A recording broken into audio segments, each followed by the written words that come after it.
We'll keep this relatively simple by just having a single waypoint. We're going to do a direct to.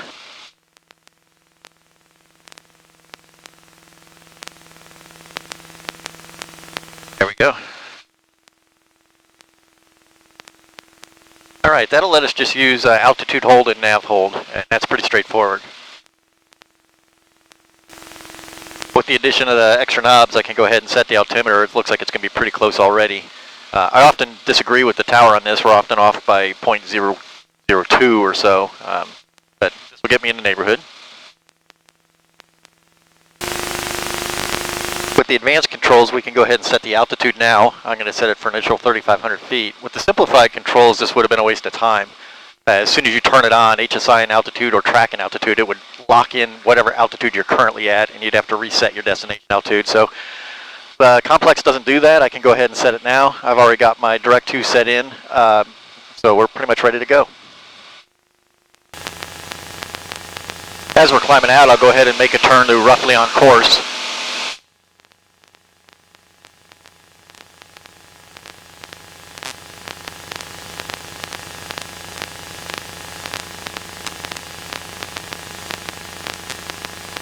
Then I can go ahead and turn on, I'm going to want two things. I'm going to want nav, and I'm going to want altitude. So it's ready to go on both. And I just turn on autopilot. Now that's taking us back to a VSI of 0, so I'm going to tell it up.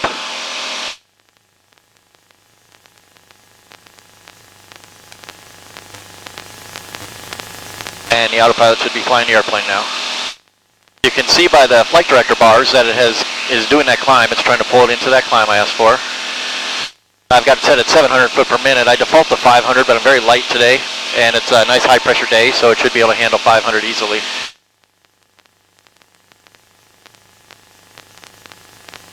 And there, it's locked on. And I can feel it making roll corrections, so it's definitely following the nav. You can tell up here that left arrow is pointing to GPS. The right arrow is pointing to a vertical speed of 700 foot per minute up to my selected altitude, which you can see is 3,500 feet. So that's really it for now until we get up to 3,500 feet. Then we'll look at maybe some altitude changes, because that's slightly different than it was with the simplified controls also. We're about 500 feet from our selected altitude, so let's watch as it levels us off.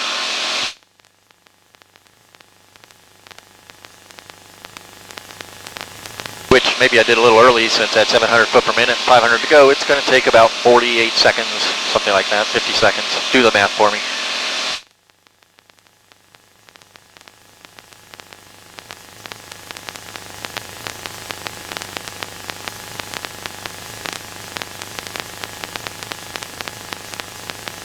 Now watch as we level off. It's going to, as it levels off, of course the airplanes want to go faster. It's going to want to climb.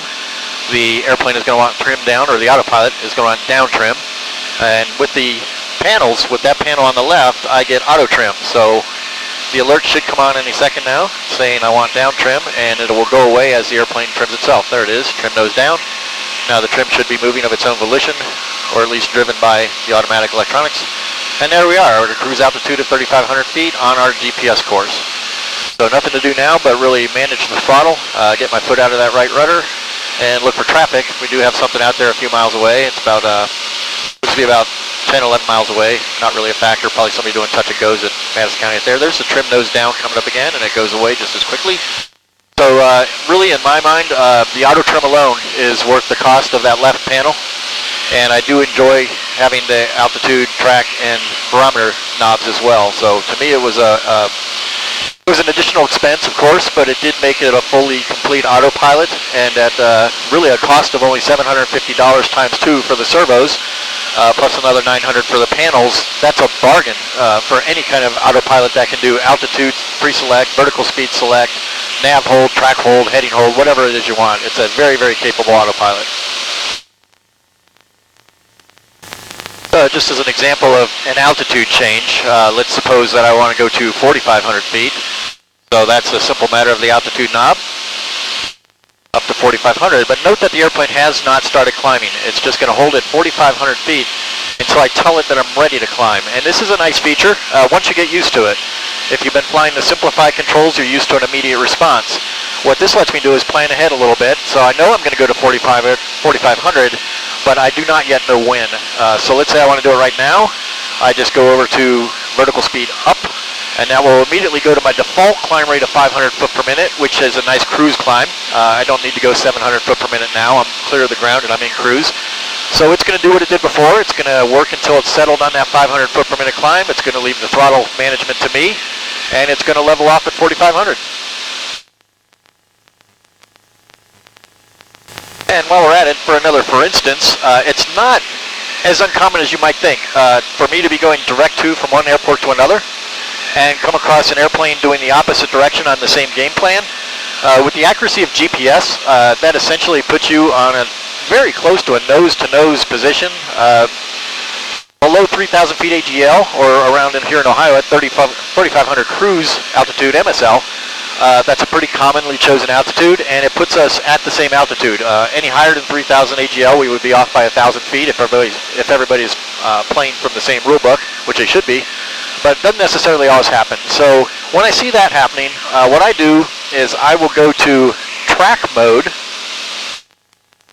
and then I'll use my heading track knob to take myself, this is a pretty good set already. I'm just going to take my few degrees off of the GPS heading, and I'm going to give myself just about a half a mile or a mile of separation from that direct to track.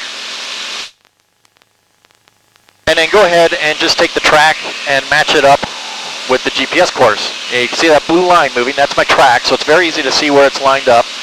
I'm just going to line it up roughly parallel to the GPS course and wait for that traffic to go by. I'm close enough that I'll be able to see it, but far enough away that I'm very unlikely to have any kind of intimate collision. So now we're assuming that the traffic has gone by. All I need to do to get back on course is go ahead and press the nav button and return it to nav mode. You see it immediately jumped into a turn. That's Van's default settings has the, I think it's the roll gain, I'm not sure, maybe sensitivity, such that it gives an immediate and rather abrupt movement to the roll control. I was uncomfortable with it at first, but now I've grown to appreciate it because it lets me know that the roll is in fact under the control of the autopilot. On a very calm day like today, it would be difficult to tell. The airplane may be just drifting off on its own or whatever. It's nice to have that little bump to tell me it's working. So now you see it's taken a pretty casual angle on going back to the nav course. That's because we're pretty close to it already. If we were any further away, it would take a much sharper angle at it. It does lead its turns very well. So even with a fairly sharp interception angle, it will start its matching turn, the turn to take us on course, early enough to do it without a whole lot of overshoot. So you see as we're creeping towards it, we can always verify that we are on GPS nav and that I didn't press the wrong button or nothing happened when I pressed that button. So you'll see as we get rather close to this, it's going to, here it comes right now, it's going to start banking back onto that course and it'll intercept it perfectly. Also, we are at our 4,500 feet with little to no effort on my part and holding just fine. I can now zoom back out. I had that zoomed in so you could see very closely what I was doing with the course. I'll go back out to my normal cruising about 8-mile range. I've already dialed in the AWAS for our destination, and let's assume I'm too lazy to pull out the books or the chart and find the Unicom frequency for that airport. So I'm going to use the built-in map function, map. I'm going to go to info, and I'm going to bump over to frequency, and I see the Unicom on 122.8. I'm going to select that. And then I'm going to press this Tune Com button, and that will put it over into standby. So I'm ready to go as I get closer. I like to always go back to the top level menu. I don't leave it on any of the sub menus because I'm always starting from the same place that way. We can play another what-if game. What if I was interested in the weather at the destination? I know they have an AWAS, and despite the fact that you can hear it, let's assume that I cannot yet pick up the AWAS. Because I have the ADS-B module, I can go into map, info, and just tab my way over to WX, and there's the exact same information that's being read to me by the AWAS, so I can read it myself. The difference between this and the AWAS, I could do this if that airport was 1,000 miles away.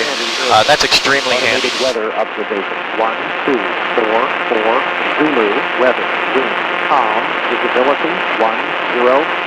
Clear, below, 12,000. Temperature, 18 Celsius. Dew point, 18. Actually, there's a 1 degree difference in the temperature.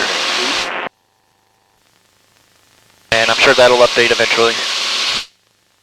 Now here's another scenario, and this is one I need to do some research on because I'm not sure I'm doing it in the most efficient way possible. And in fact, I'm probably not.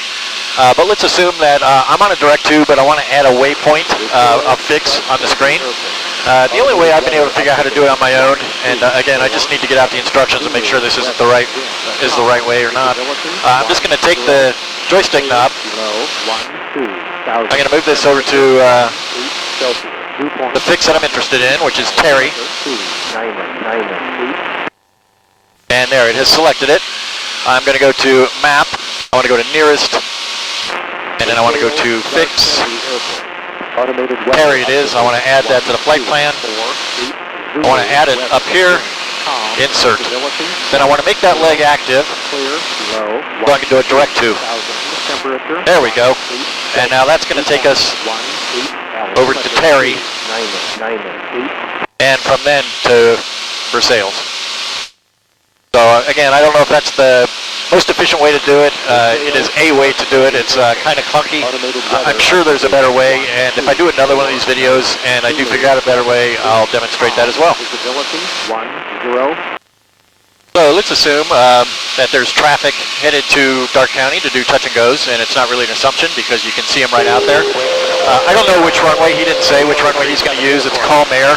I'm set up for direct into 27, but let's further assume that I don't believe in straight-in approaches, and this is a nice use for the track function. I don't want to go straight to the runway. I want to set myself up a little bit what would be south of the airport so that I can enter a left downwind for runway 27. So I'll just go to track mode. I'm going to go ahead and set it where I want it because once I push the button, it'll go ahead and do it. So I'm going to set it just a little bit south of the airport, and from here on out, we'll just fly under track mode. And you'll see it starting to make the turn.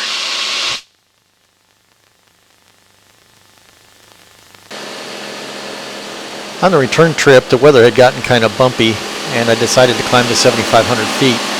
Here I'm using the track control to work around the tops of some of the lower clouds.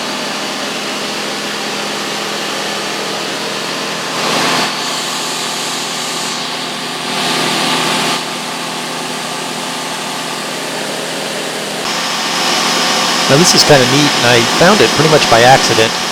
I was on that track to avoid the clouds, and when I turned the track back to the GPS course and pressed the GPS button, it went to a GPS track intercept mode. So it followed the track I was on until it got close enough to the GPS course to turn back to that. That's pretty neat.